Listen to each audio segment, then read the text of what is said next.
You ever try to do the right thing, get your finances in order, only to have it blow up in your face? It is one of the most maddening things. Well, today, we are tackling a real head-scratcher. How on earth can fixing a mistake on your credit report actually make your score go down? Yeah, let's figure out how that's even possible. So this whole thing kicked off because of a post from a Reddit user named Unshley. They did everything right, they won their dispute, and this was their reward: a baffling question and a lower score. It's a perfect, real-world example of how the credit scoring system can feel completely backwards sometimes. Just look at that number, a 41-point drop. And not because they missed a payment or made a mistake. No, this was for fixing a mistake. That's kind of like getting a parking ticket for fixing a pothole on your street. It just doesn't make sense. So this is the big question, right? How can a system that's supposed to measure how responsible you are end up penalizing you for being responsible? Well, the answer, as it turns out, is buried in the fine print. It's all about how these scores are calculated and what's happening behind the scenes when you file a dispute. Okay, so let's set the scene. This wasn't someone who was just ignoring their credit. This person was doing everything right. Here are the specifics. This person was working, and I'm quoting them here, extremely diligently to build up their credit. They found a $345 error on an old closed account, something that shouldn't have been there. They disputed it, and they won.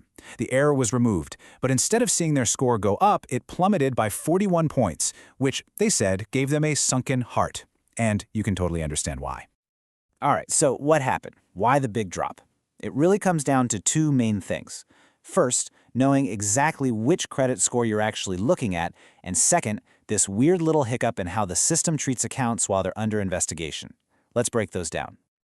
Now, this is probably the most important slide of the whole explainer. You have to understand that not all credit scores are the same. FICO scores, that's the one that matters. 90% of top lenders use it for mortgages, car loans, you name it. Vantage scores, on the other hand, are what you usually see on those free credit monitoring apps.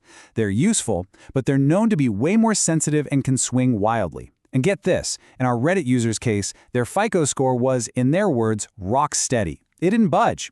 The 41-point drop, that only happened to their Vantage score. So the score that actually matters for getting a loan was totally fine.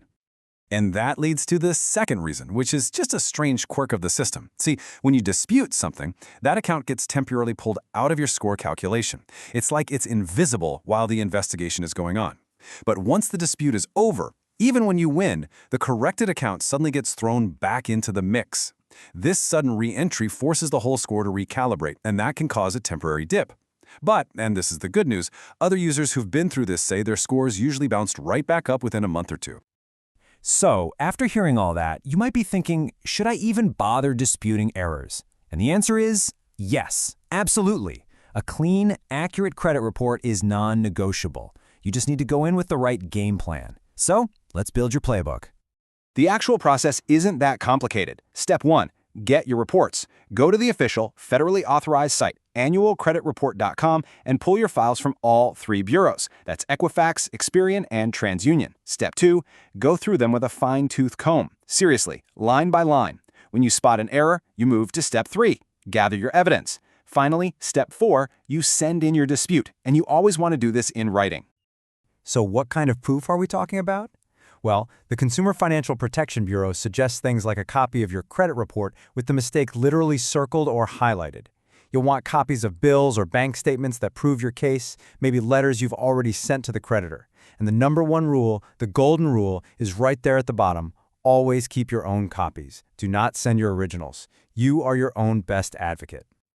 Now, the single most powerful weapon in your arsenal is the dispute letter itself. How you put this thing together can be the difference between a quick, easy win and a drawn-out, frustrating fight. And before you even start writing, I want you to burn this into your brain. The law is on your side. Thanks to the Fair Credit Reporting Act, the burden of proof is not on you. It is on the credit bureaus and the creditors to prove the information they're reporting is 100% accurate. If they can't prove it, they have to remove it. Period. So here's your cheat sheet. Be specific. Don't just say an account is wrong, explain why it's wrong. Always, always, always send it via certified mail so you have a legal paper trail. And this is a big one. Don't give up if they send back a letter saying the debt was verified. That's often just a first line of defense. You can and you should dispute it again. And of course, keep copies of everything. Look, disputing errors is all about cleaning up your past mistakes, or more often, their mistakes. But the real secret to an amazing credit score is building a positive future. So let's zoom out for a second and talk about what really matters for the long haul. This right here is the recipe for your FICO score, the one that lenders actually use. And just look at the numbers. 35% is just your payment history. That's it, just paying your bills on time. Another 30% is how much you owe, especially your credit utilization ratio. So these two things alone make up 65% of your entire score. If you just focus on paying on time and keeping your balances low, you've already won most of the battle. And that's really the big takeaway.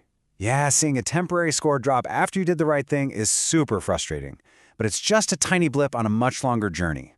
Building great credit isn't about quick fixes or secret tricks. It's about boring, consistent, positive habits month after month, year after year. At the end of the day, your credit report is telling a story about you. And sure, the credit bureaus are the ones typing it out, but it's your actions that write the plot. By checking your reports, by fighting errors, and by building those good habits, you are in control of the story. You're the one holding the pen.